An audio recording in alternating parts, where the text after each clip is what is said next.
Good afternoon, everyone. Ghislaine Maxwell is a monster. She facilitated, aided, and abetted Epstein's crimes, engaged in those crimes. She was the enforcer who threatened the victims and the survivors of those crimes. And today we looked into the eyes of that monster in the deposition. What we did not get were any substantive answers to the questions that were asked that would advance our investigation, to help us learn who were the other men involved in these crimes, to help us learn who were the others who knew about these crimes, to help us learn what exactly was said between Todd Blanche and Ghislaine Maxwell that led her to be transferred to a minimum security prison. What we did get was another episode in her long-running campaign for clemency from President Trump. And President Trump could end that today. He could rule out clemency for Ghislaine Maxwell, the monster. He could rule out a pardon for Ghislaine Maxwell, the monster. The question for all of us today is, why hasn't he done that, and why won't he do that? Is there a conspiracy of silence? I'm going to turn it over to my colleague from the Commonwealth of Virginia, Suhas Subramanian. Thank you. Just to reiterate, Ghislaine Maxwell should have no hope of ever getting out of prison. But today, she, through her lawyer, explicitly stated that she wants to be out of prison through a clemency that this president would grant. And she is campaigning over and over again to get that pardon from President Trump. And this president has not ruled it out. And so that is why she's continuing to not cooperate with our investigation. The reality is she is a monster. She should be behind bars. She should stay there. She should answer our questions, but she is not willing to do so because she is looking for that pardon and looking to absolve any people related to this administration. So we will continue to call for this president to completely rule out a pardon for Ghislaine Maxwell. I'm going to hand it over now to the representative from Texas, Ms. Crockett. Thank you so much. Listen, as an attorney, I was wondering exactly where all we were going with her planning to invoke the Fifth Amendment. You know, Fifth Amendment is about self-incrimination. We all know that she has been finally convicted. She has exhausted all of her appeals. But they've decided to file a writ of habeas corpus. In my opinion, they have filed this writ of habeas corpus just to use it as an excuse to not answer more questions because, again, we know that she's a monster. We know that a jury was able to listen to all of the evidence and find that she should be found guilty. And even Donald Trump's Supreme Court, which that is saying a lot, even his Supreme Court has decided to affirm every single thing that took place on the trial level. So the fact that this woman is continuing to invoke the Fifth Amendment tells us exactly what my colleagues have already stated. She is a monster. She does not care. She has no remorse. She is not seeking to bring about some kind of closure for these women. She doesn't care. And frankly, it seems like this administration overall does not care. All they care about is protecting the powerful and protecting pedophiles. They will do anything to distract from that, including deciding to put up in the middle of Black History Month the most racist thing that we've ever seen come out of a White House. But I am here to tell you that House Democrats, specifically on the Oversight Committee and the Judiciary Committee, as we do have Pam Bondi coming before us here in a minute, we will not be deterred. We will not be distracted. We know who it is that needs to be held accountable, and we will go in and we will make sure that we continue to dig. This will not stop us because his co-conspirator decided that she was going to try to play games with us this morning. I got news for you, Ms. Maxwell. We're not done. We're going to continue to go. And it is my hope that this court resolves this sham of a I don't even know what to call it, this scam of a maneuver that she has filed in court. That is what we will call it. We hope that that is resolved quickly and we can bring her on back since we're not physically moving her. She's still in her cushy jail cell down in Texas. We will bring her back so that she can answer questions and hopefully finally start to answer questions truthfully. And now I'm going to pass it over to my good friend out of New Mexico, Ms. Stansbury. All right, well, good morning, everyone. It is Monday, February 9th. We are just walking out of the deposition with Ghislaine Maxwell after the House Oversight Committee has subpoenaed Ms. Maxwell to speak to the committee in our ongoing bipartisan investigation into the crimes of Jeffrey Epstein and to hold those accountable who have not yet been investigated and convicted of those crimes. As was evidenced this morning, Ghislaine Maxwell did not provide information to the committee and instead invoked her blanket Fifth Amendment rights. While we are not able to speak to the specifics of what was said within the deposition until the deposition record is made public, it is very clear that she used this opportunity to not only campaign for clemency as she has been doing, but also to send a direct message that she is hoping that people who were sitting in the deposition will transmit to the President of the United States, which is that her silence can be bought through clemency. It is very clear that that is the message that she is trying to send directly to Donald Trump himself. Directly. She is telling Donald Trump through her deposition that she is trying to buy her clemency. Now, she did state that she is taking and invoking her Fifth Amendment rights because of a pending habeas petition before the Southern District of New York. But let us be clear. Her case appeals have already gone to the United States Supreme Court and they have been denied. She is not being released from jail unless, of course, Donald Trump buys what she's selling. So we want to be clear that she is exactly where she's supposed to be in terms of her conviction, and she needs to go back to the prison where she belongs.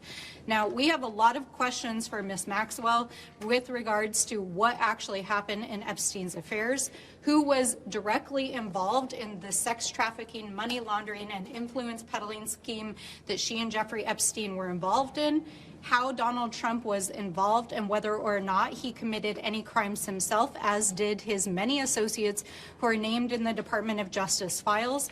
Let us be clear that Donald Trump is not only named thousands of times in the latest release from the Department of Justice, he is named over 38,000 times in the files that were released 2 weeks ago alone. And we know that that only represents half of the files that the Department of Justice has in its possession, including files that were used for direct investigations of perpetrators, people who committed crimes, people who were co-conspirators in those crimes, and individuals who knew of those crimes.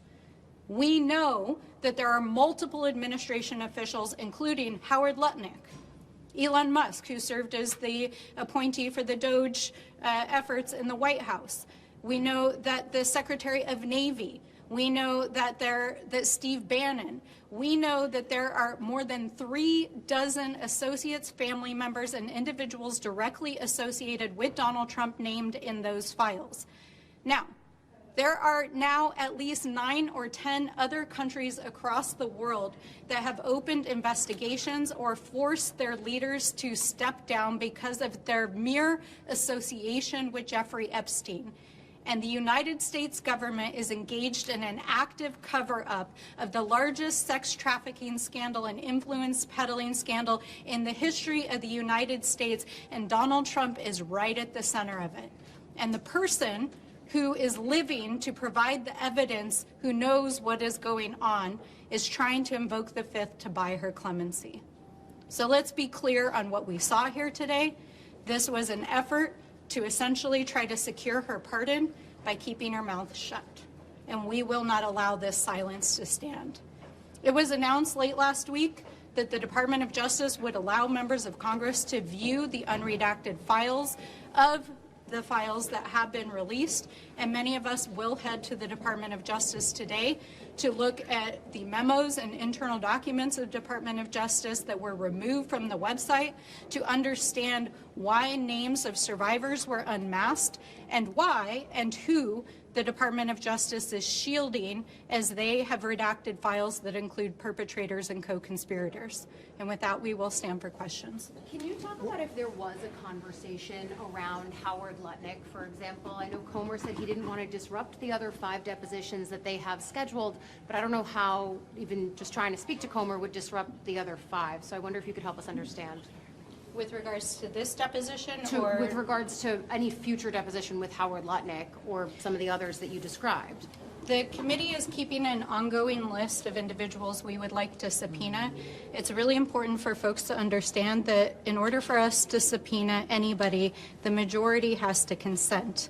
And so while we appreciate that there is bipartisan cooperation in this case, we have a whole list of individuals we would like to subpoena before the committee that they have not consented to.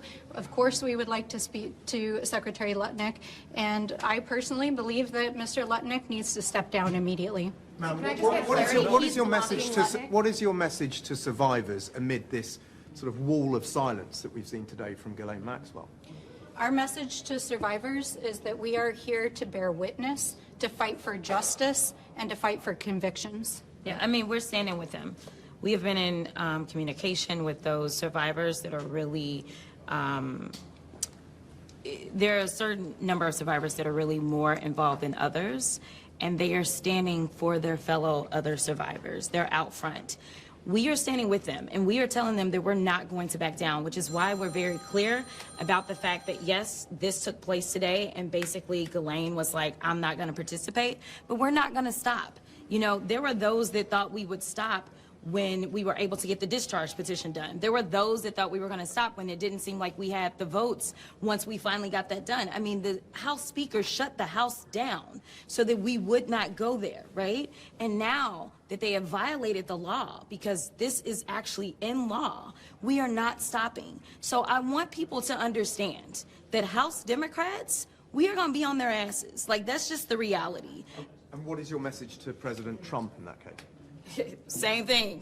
We're going to be on his ass. I mean, you know, it is so, I don't really know where we are in this country. Why are we even having this conversation? The United States is falling apart right now, partially because he's going out and randomly allowing for the killings of people in the middle of the street. But the other part of it is that we have a 34-count convicted felon, and there are people that are still shielding him from any type of accountability as it relates to a child sex trafficking ring. It is time to take the blinders off. Like, I don't understand why we are pretending like any of this is normal.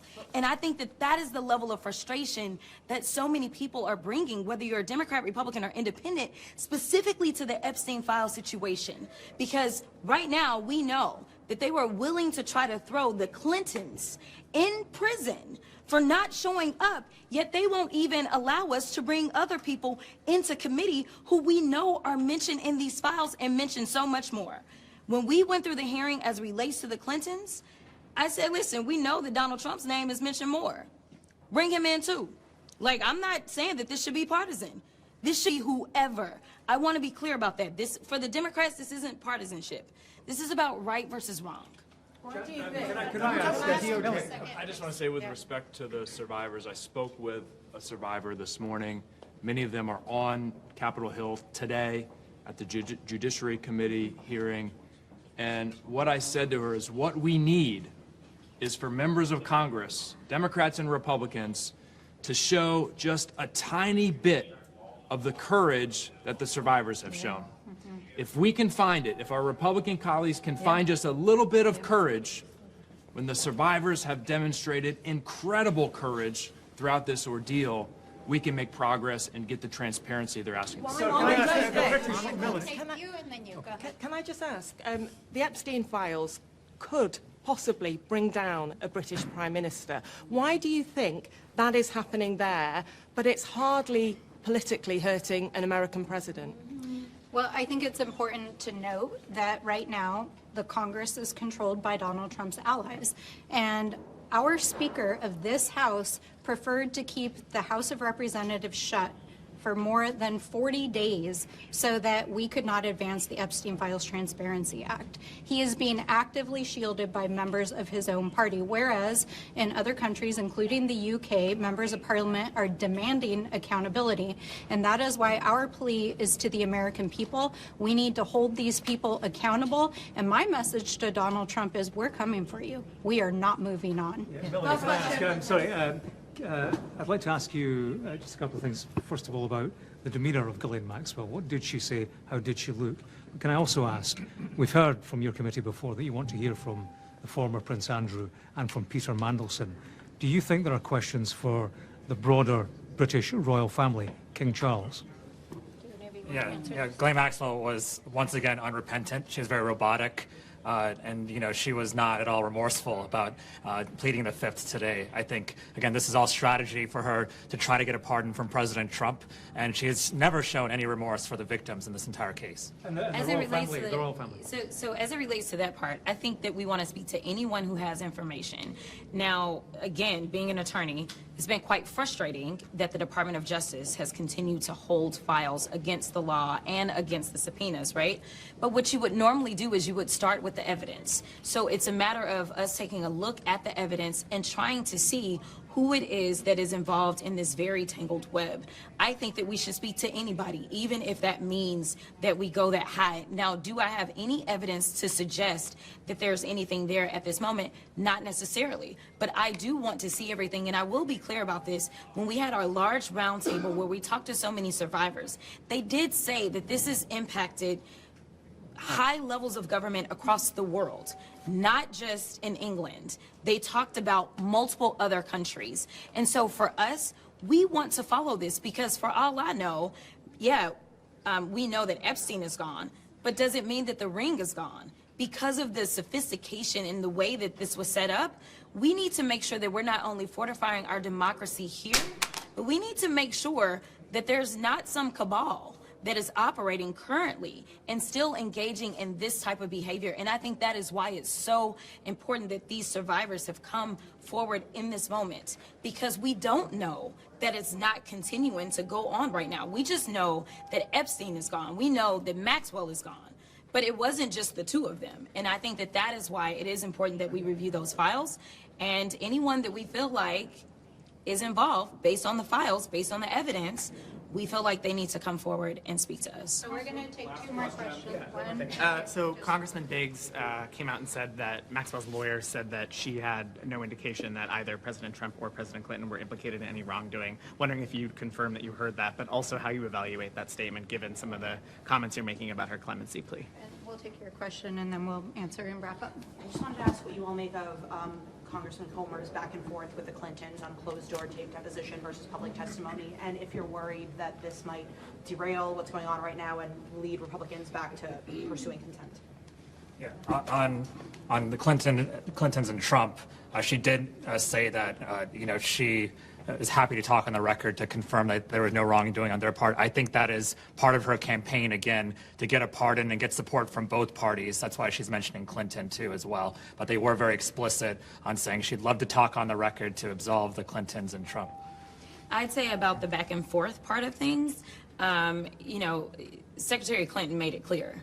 If you want to do this, let's do this out front and in the open, right? And it seems like they don't want that to happen, because what they want to do is they want to go behind closed doors and then come out with whatever spin that they want to put on it and have it be a he said, she said. I also do believe that this is yet another way of them trying to distract and hopefully trying to get Democrats to say, well, never mind, we don't want to talk about it if you're going to go after the Clintons. Again, for us, this is not about partisanship. This is right versus wrong. And frankly, we've not seen anything that would have made me believe that Secretary Clinton, of all people, should be coming in front of them in the first place. So this is about getting to the truth for us. And we understand that if there are names mentioned, that we should follow that evidence. But we do know that Comer is playing games, because if he really wanted to get to the bottom, you would start with the person that actually has the information, which would be Pam Bondi. Pam Bondi is the first person that should have came in front of our committee to answer questions about why it is that she violated our subpoena. Instead, he's ignoring her violation. And then once we ended up with the Epstein Transparency Act, she has violated the law as it relates to that. And he still doesn't have anything to say. So I want people to be very clear-eyed. They are playing games right now. And again, this is all about shielding and distracting from the President of the United States, who is absolutely mentioned in those files. And frankly, we know that he had already been sued prior to him ever entering office, where there were allegations that he sexually molested a child. This is on the record. Now, granted, the case didn't go through and whatever, but we know that the allegations were there way before he even took office the first time. And I'll just wrap this very briefly and just say this.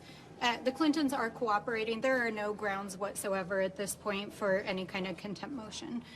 Their deposition is scheduled, as far as anyone knows, it will occur. I just want to say this. The fact that Andy Biggs walked out of that room and delivered the message that Ghislaine Maxwell wanted was exactly what she wanted to send to Donald Trump. Clearly, he was acting as her messenger, because we were told explicitly to not repeat things that were said in that room. It's very clear she's campaigning for clemency, and it's very clear that Mr. Biggs delivered the message to Donald Trump. Thank you. Thank you, everyone.